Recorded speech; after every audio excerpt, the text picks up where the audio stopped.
Hi, it's Helena. Welcome to my channel, or welcome back to my channel. Let's talk about how to play the corporate game. What are the corporate truths? What does it mean to be corporate? Let's dive into it. Many of you know I just released my new book, Breaking Barriers. That book was written for my daughter. I wanted her to be able to see step by step from choosing her major all the way up into leadership and executive leadership so that she'll know how to play this game. Nobody told me that corporate was a game. I believe that the harder you work, that they will promote you. Your boss will say, oh, you've done a great job. Let's give her this promotion and give you this great increase. The more education that you got, the more money you would get. And it's not based on any of that. It's not based on character. Corporate is based on perception. It is based on perception, and that's why it's a game. How do you want to be perceived? Because you can shape the narrative of how you want to be perceived. You do some performance, but it's about outthinking people. It's not about outworking people. And so when I created this book, Breaking Barriers, I created it as a mom of a 15-year-old daughter.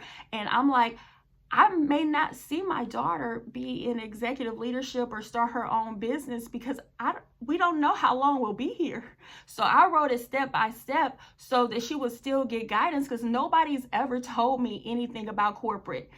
And I made sure I created a book that is so detailed. It's 277 pages, guys. Okay, so I let people know that, yeah, it is going to be available depending on what day you watch this. It will be available on Amazon, but everybody that orders it, even before it's released on Amazon, I'm still going to mail you out a paperback copy once they're printed. So get that. And so it will serve as a guide for you, your kids, your family members, wherever you're at in your career.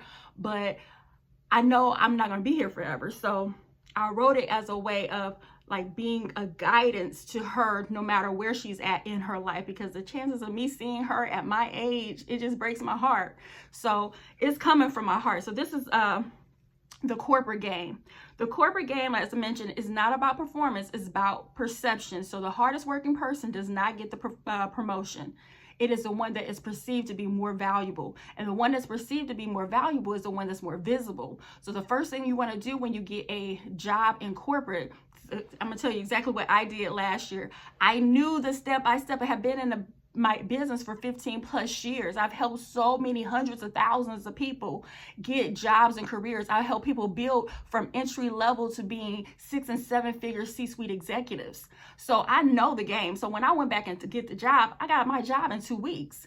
So the one thing that I did was, as soon as I got the job, I worked across the department. So my position, I wanted to meet people that were my peers in other departments. So who's in accounting, who's in tech, who's in HR, like facilities management, like who do I need to know across the entire company? Who are all the senior executive admins? Who are all the directors? Who else works in internal communications? I wanted to know every single person across the company, so whenever I decided to move up in the company, they would know who I was, okay? So it's a strategic game. It's about outthinking people, and that's why I want to help more people that are smart. You don't have to have a degree to be smart. You just have to have some common sense, that are smart enough to know how to strategize to get to their next level. So like I said, it's about perception. So let me give you some things, since I'm done sugarcoating things, since I'm talking to my daughter and not just trying to be corporate. Because like I said, corporate is a respectability politics. It's coming across exclusively inclusive. So me being very transparent about my experiences dealing with sexism and racism and discrimination and bias, it makes me be kind of outcasted from corporate, because it's like, you can't talk about how you really feel. It has to all be about results and numbers, and that's it. Like, who you are as a person really does not exist, okay? There is no loyalty in corporate. It is not like it was when I was younger. People were growing up and, you know, their boss would say, hey, I want to promote you. And they're getting promoted by their own boss. But your boss is not doing that anymore. Your boss isn't even your mentor anymore. They're trying to get ahead too. They're trying to figure out their next path too. So do not have your boss be your mentor. Find another mentor that's in an organization that that your industry recognizes. and find a mentor at your schools. Go back and speak to one of your professors that actually has some real world experience and get them to be a mentor to you. But yeah, your boss is not your mentor. Okay. So there's no loyalty. Let me explain this loyalty thing. Grab your notebook. So people that job hop, it used to be frowned upon. Like I said, I'm Gen X. It used to be frowned upon when you would just hop around. But now people that leave their companies, even C-suite executives and VPs, when they leave the company every 3 to 5 years, they get a 30 to 50% increase. When I just negotiated, so I just went back to corporate last year, right? It's still on my training and development business, still coaching and training some of you. In fact, I want to help you so bad that I made sure we kept our boot camp at a reasonable price for all levels. So it's normally $1,500, but it's a 4-week boot camp, directly speaking with me as your coach. But I made it $500, and we have a deposit and payment plan for $250 to get you going. So do not let money stop you. I really want to see you succeed, okay? And I know it can be challenging. It can be challenging getting the right help that you need, but I know what I'm doing. I done place so many people and help people get what they need. So I want to keep it there because right now it's like graduation season and I want more graduates. I know a lot of my friends and family, they're like, oh, I want to use their services, but I can't do it right now. I'm like, what can you do? Okay, then let's get going. Let's do it. So we're going to keep it there for a limited time.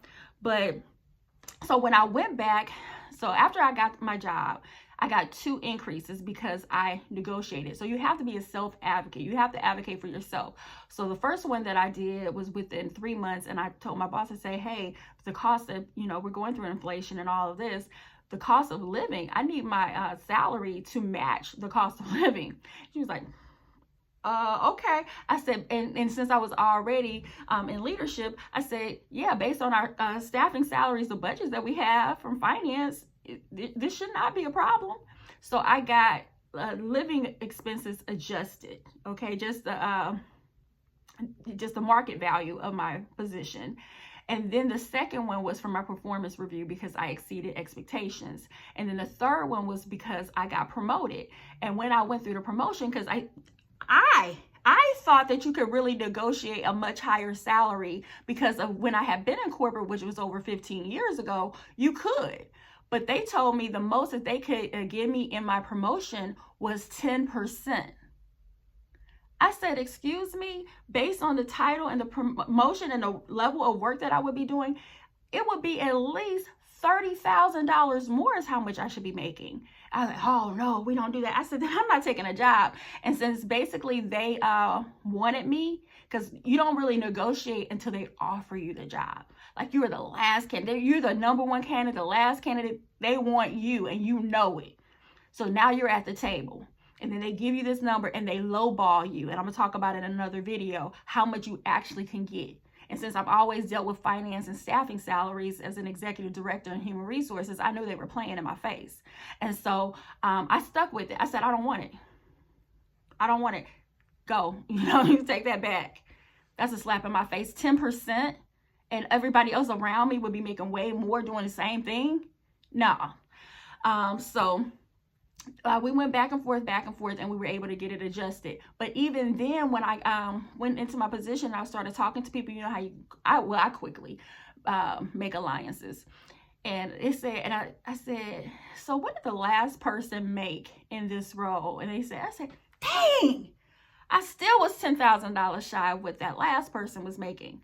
So the more research that you do, the better you can do. But if I had went to another company and said, hey, this is how much I make, and then I could have them jump it up another 30%, opposed to having to just pretty much knock down the walls in order for the company that I'm already working with internal. So basically, if you're trying to inch your way up into the next level at the company that you work with, they're going to lowball you because they can see your current salary. Then another company, they can't even see your salary, but they can see your salary, and then they're just going to try to inch you up and think that they're doing you a favor. That's the truth. Okay, and then I'm going to try to wrap this up because I could go on and on. Obviously, I'm not corporate because corporate is more structured, but I am in corporate, but I just am not corporate. You need to build a personal brand. So do not identify yourself and attach it to your company, because if you're going to be a job hopper, get it in your mind that, hey, you don't need to stick with this company if they're not going to pay you more. Okay, you need to get as many transferable skills as you can, build as much as you can, have them pay for your education you can, have them reimburse you, do whatever you can.